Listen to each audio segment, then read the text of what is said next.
it floors me, actually, that people are still doing focus groups. She'd like, go talk to that person, go talk to that person. And I would approach them and tell them about the study. We noticed that after people engage in a Tiffany study, 10 of 80 people will go out and buy fine jewelry from Tiffany.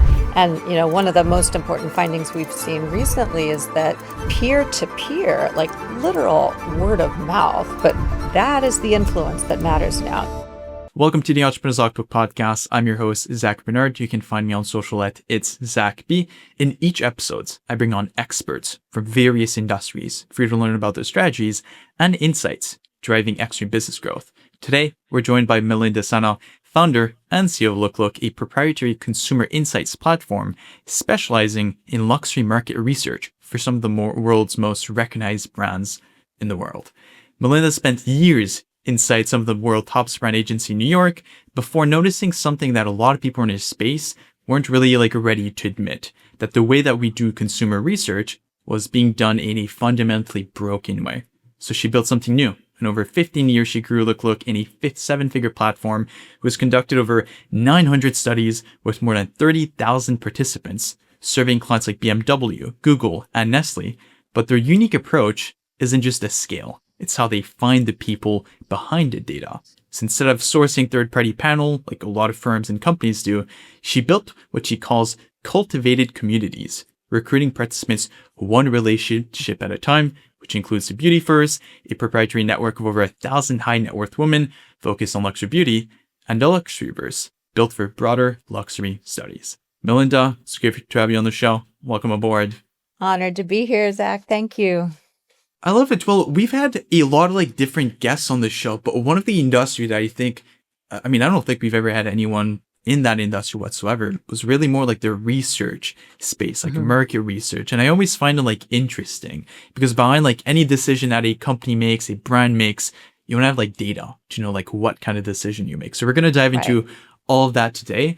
But as this is a business entrepreneurship podcast, one of the things I always like to ask any of the guests that come on is, if you had to restart your company from scratch, knowing everything that you know today, because you've been around the block, to put it simply, is there anything that you feel you would do differently that a lot of people get totally wrong? Yeah. Boy, my philosophy in life is really no regrets. And I think we've gone through really difficult and painful periods. But they've always helped us, kind of break through to something different and new. So I think that's just part of entrepreneurship, is making sure that you've got the thick skin enough to kind of keep walking, keep forging ahead through those difficult times. I think at times I guess one thing I might have done differently is switch to a web platform versus a mobile app a few years earlier. We could have done that. But, in the software business, if you develop an app, and anyone who's done this knows it's time consuming and frustrating sometimes to have to work through Google Play and iTunes to get approvals constantly, because you're always evolving. When you own your own platform, which we eventually invested in 2000, it gives you so much more flexibility and control to to sort of own the experience and own the timing of your own updates. So that's something we could have done earlier. We probably could have done it in 2018 or 2019, but I'm glad we eventually did it. And it was a big, it was a big step. But I think just as we've evolved, realizing that, taking action sooner rather than later, it's always a good idea. I just can't think of any example where that did not serve us. And as the velocity of change just continues to increase, I think it's more and more true. Yeah. But I like what you said in the beginning, the mode of not living with any regrets, because I'm with you on that. We live and we learn. We're going to suck at things. We're going to do things, something that we should have not done, but that's how you learn in the end here. Exactly. And that's how you gain wisdom and experience. And it's just, part of life. It is what it is, to put it simply. But Mhm. I'd love to dive more into like LookLook. So for people who aren't like very familiar with like how consumer insight research like works in practice, I'd love to like better understand when a brand comes to you guys, what does Mhm. that process look like from them? Like, hey, like we have a question, like we're trying to understand more Mm. our customers to like, hey, like we know exactly like who our consumers are, what they're looking for, and just have a better like brand, like persona or like idea of like what's going on with the customers. Yeah. So currently we're in a consulting model. And just as you described, clients come to us with very specific things they want to learn. We are evolving away from that actually toward more use of cultivated communities for a broader use of things. But Mhm. to answer your question, there still is a lot that is broken in the world of market research. Anyone who works in the field knows what I'm talking about, and a lot of that is because with the growth of AI and just the saturation of being contacted relentlessly by, customer relationship management emails, it's harder to reach out and cold call and get any Yeah. response from anyone. Um, so there are still a lot of outdated methodologies being used. It floors me Mhm. actually that people are still doing focus groups, where you are asking people to drive to a strip mall in a suburb and sit with strangers. I mean, everyone is so busy and overscheduled Yeah. now that I think the quality of people you get in those situations is not that useful, and it's not that representative of Mhm. users of any brand or category. So, Yeah. um, so I think, and also the panels that are used. I don't mind calling out names like Dinetta, are just a little suspect because they're not vetted. So our whole approach is to develop relationships with real people, and that as AI saturates our world, has become more and more valuable, and and it's helped us build a high level of trust with our repeat clients, particularly in the luxury world, because um, we're really very unique in that space. We've done the hard Yeah. work of identifying those people and engendering their trust. So in a sense, we have two sets of clients. We have the clients that pay Yeah. us for projects and come to us with questions that they need resolved. And then we also have a client base of tens of thousands of real people that vary from luxury buyers to a lot of college students to Mhm. moms. I mean, we have all these kind of subgroups that we can reach and activate really quickly, Yeah. um, because we have experience having done studies with them in the past. Yeah. But I think it's like very interesting because like if I'm thinking about like, hey, we want to gather as much data as possible, like I'm gonna be thinking of a survey, someone fills out a form, then we're gonna use that data. It sounds like the most like Mhm. simple, simplistic approach of doing it. But you have a more like unique approach of doing it. I mean, I think I recall you mentioned you were like approaching women at like the Barney's bar. Like what was it? It was like a bar or something like that. I don't recall exactly what it was, but I thought that was When we hilarious. started, it Yeah. is unbelievably funny when I think about it. So Barneys doesn't even exist anymore. It used to be like Yeah. the best high-end department store in New York City, and unfortunately, it got killed by private equity, as so many good institutions Yeah. do. Um, but years ago, it used to be like that was the place where Mm.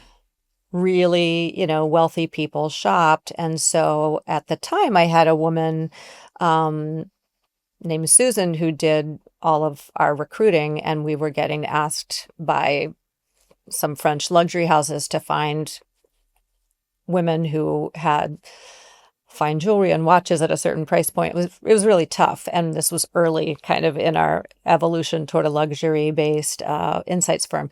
And so Susan and I went to Fred's, which was the great restaurant on the fifth floor of Barney's, and we sat at the bar. And Susan had a sixth sense for who had money, and Yeah. I didn't really at the time. I've gotten a little better, but I'm from like the Midwest, and I didn't grow up with that. But I Yeah. can talk to anybody, and I will talk to anybody. So she would kind of bird dog me.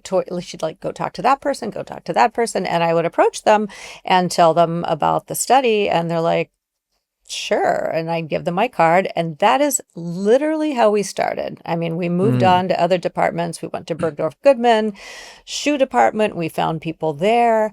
And it's like if you make sourdough bread, and Yeah. you have to work with starter yeast, and you have to create your own starter yeast. That was our starter yeast.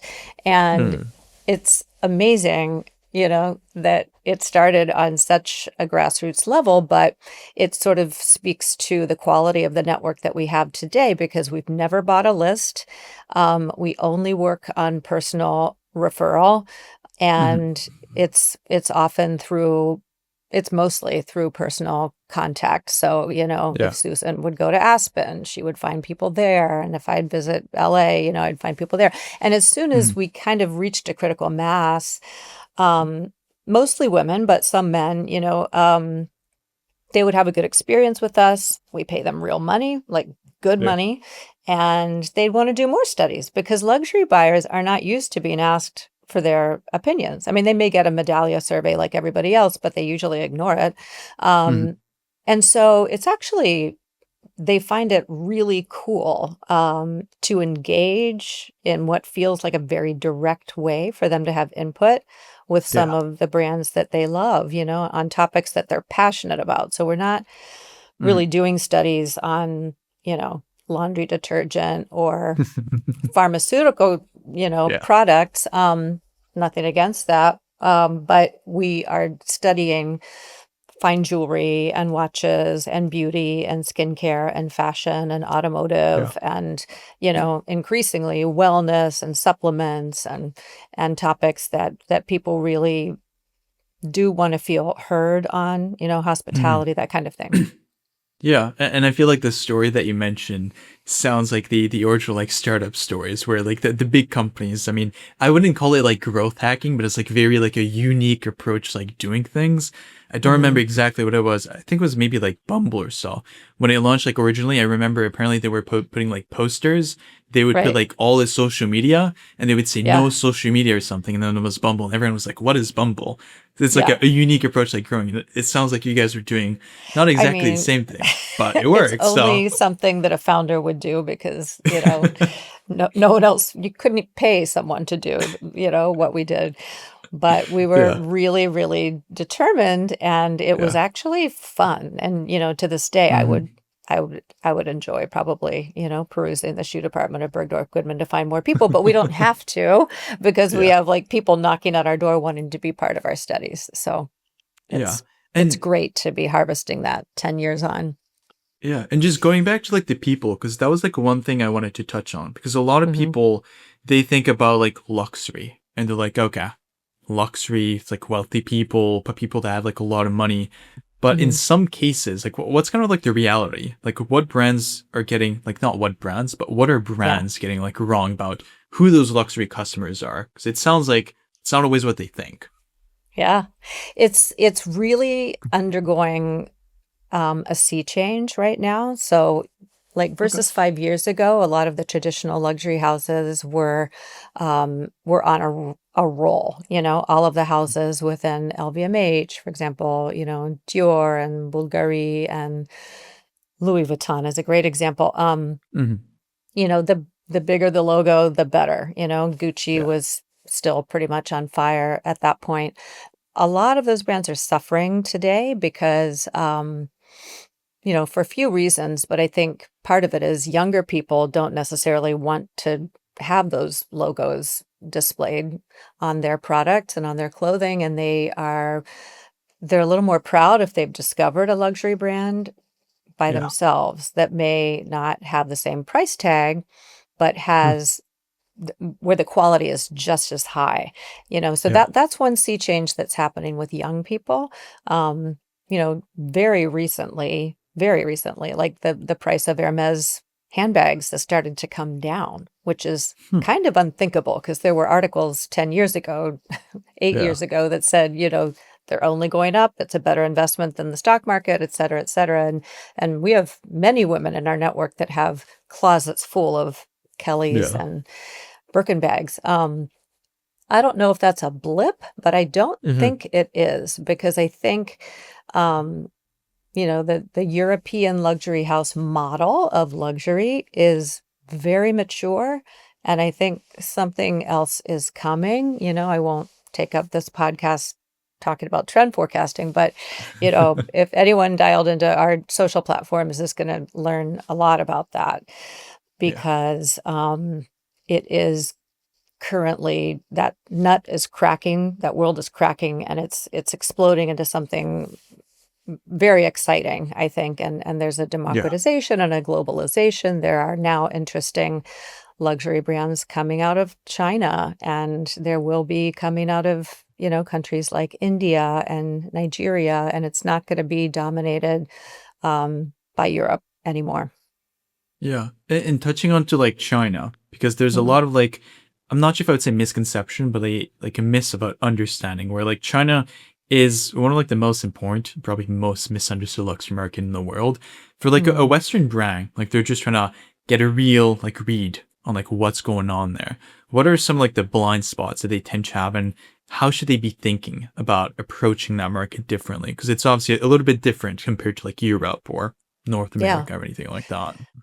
Yeah, China is fascinating. I've been there multiple times, and we actually invested in building a WeChat mini program so that we could reach luxury buyers there because of the Great Firewall, other digital apps don't work there. I mean, Yeah. there's lag times, and Chinese people in general, but certainly luxury buyers have no patience for that. I mean, China speed is Yeah. something. I mean, they are very impatient, rightly so, because they have amazing technology that allows them to have food delivered within, you know, groceries delivered within an hour, Minutes. Yeah. or less. It beats DoorDash and Instacart and Mhm. anything we have. Um, so the WeChat mini program allows us it's integrated into our software, and it allows us to talk with them at the speed and in the medium that they're used to chatting with their friends. So that's really important. And it gives us a periscope into China that no one else has. Yeah. So most research companies are actually still doing in-person focus groups. It's amazing. It's just an amazing waste of money because we can do it so much more affordably, and we can get better Yeah. people. I mean, I literally, tapped into luxury programs that were filled with Chinese, crazy rich Asian, Mhm. Chinese people. And that's how I filled what I call our luxury verse in China, that they are real, like they are the real deal. Um, at all different ages, and I Yeah. love doing studies in China because they're so expressive and open and Mhm. sophisticated and knowledgeable about Yeah. luxury. And that evolution has happened so quickly. Mhm. Um, and now the changes that are happening in China, what's really hit the luxury houses hard is what's called sort of the aspirational luxury buyer in the second tier cities, for example, or even within tier one cities in China that, you know, Yeah. may not be finding full employment because their economy is getting crushed. Mm. For various reasons. That could be another whole Yeah. podcast, but the very rich in China are still spending. Oh So yeah. the very high luxury brands are maintaining, but anything aspirational and even aspirational categories like beauty and skincare are suffering there a lot Yeah. because many companies turned from the West to China, and now they're Mhm. paying for that change of focus, that proportion of focus. Yeah. Yeah. And there's like Mhm. been a lot of conversation like the research space, somewhat more about like the limitation, like the traditional methods. So like the focus group, the surveys, like that kind of thing. I'd love to like understand because I know we touch a little bit onto it, but I'd love to understand what kind of breaks down those approaches and what does Mhm. a more like a modern, like reliable way of gathering insights actually look like? Because I know you mentioned you guys have obviously built a good network. You guys have people just like coming to you directly, which is obviously very Mhm. helpful. But in like general practice, if you don't have like all that network like coming to you, like what does that kind of look like? If you were to go back to the roots of going in like the Barneys and everything like that, is there like Yeah. a different approach that you would be taking, or up to you that? Um, I think having done it the hard way, I'm just so grateful we did because I think no one is or has been crazy enough to approach it the way that we did. Um, and it's really it's really paid off in an unexpected way because, Yeah. companies like Qualtrics and Medallia, that force out surveys and, they call themselves customer experience programs. It's not an experience, to receive an Yeah. email that looks really boring, and just has closed-end questions and, you know, that's not a customer experience. What we offer is a one-on-one intimate chat on our platform. So it's in a digital space, but it's in a digital space that people are used to because of texting, and that's what it feels like. It feels like you're texting back and forth with a friend. So we introduce ourselves at the beginning of the chat, and we hang on their every word, and it's sometimes we'll have closed-end questions, and we do a limited amount of quantitative research, but mostly we do qualitative or hybrid qual-quant, where there is definitely a human presence that is a part of the interaction. And Mm. it's a uniquely captive audience, Yeah. especially in these luxury environments, that luxury brands can't get this anywhere Yeah. else. I mean, advertising is kind of the new tobacco or the new refined sugar. Like people high net worth people are navigating their way around it. And so this immersive experience of being engaged in a conversation with someone over a period of, we give them 4 or 5 days to finish. It doesn't take 4 to 5 days of work. We never Yeah. exhaust them. It's more like 1 hour of their time, but they can do a little bit here, a little bit there, Yeah. because that's the only thing that works for busy people, is to have it in digestible bites. So Yeah. but it's a captive experience. It's non-commercialized. There will never be any ads. Um, Mm. and we have two ways of talking to people: in a group chat or one-on-one. And either Mm. way is curated, invite only. And it's a chance for the brands to really have people focus on what they have to say. So there's two kind of magical things happening. One is these people are getting to feel heard, and Mhm. that's new for them. That's Yeah. really new for them. It's very different than being sent a Medallia survey. Um, the other thing is that they're focusing on your brand in a way that is deep and kind of, Yeah. it's not customer acquisition. That's different. That's if you're shopping for a hotel on Expedia, you get, paid search results.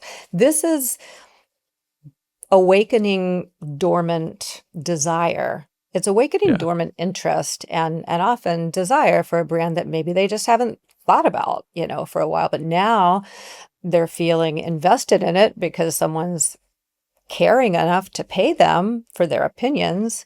Yeah. And they're getting to see media or what, we upload media, commercials, images, Mhm. positioning statements, all kinds of things. Just as often we'll ask them to upload media. That's often a part of our studies. But the Yeah. point is, it's like a storytelling context that just doesn't exist anywhere else.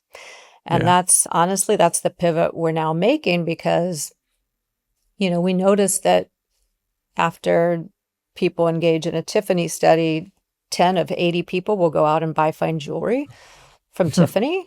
Like, that's an enormous dividend. But the Yeah. research department is not talking to the customer acquisition or media department, and they're not Yeah. talking to the PR events department. So There's a lag. that it's just they're siloed, Yeah. with the size of companies that we deal with. So Mhm. we want to switch from being paid for insights and having this unrealized dividend of customer acquisition Mhm. to a customer or potential prospect immersion experience that's different than advertising. It's a whole different thing, and it will pay a dividend of insights.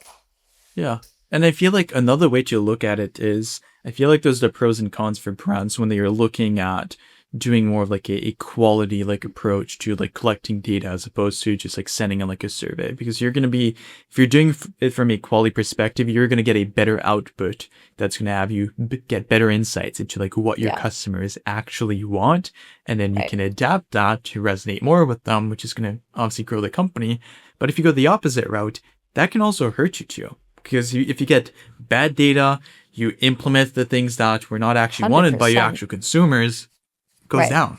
And I feel like not a lot of brands understand that. And like Yeah. taking it away, I'd love to hear maybe like 2, 3 like bullet points that you would have for any brands that are looking like, hey, we want to better understand our consumers. We want to Hmm. take a very more quality approach, and we just want Hmm. to be more efficient overall when it comes Yep. to understanding our customers. Anything specific that you would recommend them doing? Yeah, I think a new approach, and we haven't even started to talk to our clients about this yet, but we're going to over the summer, is creating that really elegant three-part solve where you get media, Mm-hmm. events and experiences, and insights together, and you construct an experience that will yield benefits for all three of those departments. Um, and that doesn't need to be limited to like a sample size of 30. Mm-hmm. Our database is tens of thousands. Like we can set up an ongoing panel that can still feel like it's very intimate, or a group chat with 30 to 50 people. We could do that every day, every week. Mm-hmm. Like it could be an ongoing campaign. And conservatively, like I would say 10% of the people that are involved in a study with us Mm-hmm. go out and buy the product. Yeah, So it's a that, lot. that may not be effective for a consumer packaged goods brand, but it's definitely effective for a luxury company that may have customer acquisition costs of, Yeah. 1,000 or $1,500. And again, this is not really customer acquisition as much as it is creation of desire, which does lead to Mm. customer acquisition, but it's Yeah. deeper than that. It really is. It's deeper than that. I think it goes back to when, in the 1950s and 60s and 70s, people were glued to their television and would actually watch the whole commercial, Yeah. and that was in the era of DDB and Mad Men, when there was actual creativity involved in the creation of advertising. But now all we Yeah. have is like billions of dollars being thrown at digital in ways that Yeah. we know from our research are not resonating. And, Yeah. one of the most important findings we've seen recently is that peer to peer, like literal word of mouth, which could be face to face or it could be on Mhm. text, but with people that like that is the Yeah. influence that matters now. And it has surpassed social media as a form Mhm. of influence. It's very interesting to see how tribal we are becoming as a culture as a result of so much digital transformation, and including AI Mm. rising to the surface and becoming so quickly adopted. It really elevates the Yeah. experience of human to human communication and recommendation and discovery. Love it. Well, Melinda, I want to thank you so much for coming on the show, because I've never had anyone like the research side of things. And it was Hmm. actually interesting when you mentioned that you're like creating that desire, because I didn't think about that. But when you're getting people to share like how much they love a brand, like go more like in depth and like what they like, don't like, then it just makes you more like interested in wanting to go get their Right, product. And I feel right. that's not something I've thought about. And I think that's a very interesting angle. So I think you guys are definitely on the right path for that. And as far as like just getting in touch with you, because I know you guys have that very quality approach. There's a lot of other Mhm. panels, etc. That, I mean, can Yeah. work, but could hurt your brand. What's kind of the best way to get in touch with you? I know you're active. You got your website, you got LinkedIn, you're in a couple places, but where should people look for you here? Yeah. info@looklook.app. So it's .app, not .com. Okay. Or you can email me directly at Malinda with an A, Malinda @looklook.app. We have one of our cultivated communities is called the Luxuryverse. And Yeah. this is where we have people knocking on the door to come to be invited in. So we have the Luxuryverse 100 Instagram account. Mhm. We have the Luxuryverse on Substack. We have the Yeah. Luxuryverse 100 on TikTok. Um, my name, Malinda Sanna, is on LinkedIn. So any of Yeah. those, we're not hard to find or get in touch with. So yeah, give us a follow. I think you'll find it fun. Perfect. Well, we're going to put that in the show notes. So everyone, head over Thank to you. looklook.app if you want to reach out, get in touch with Malinda.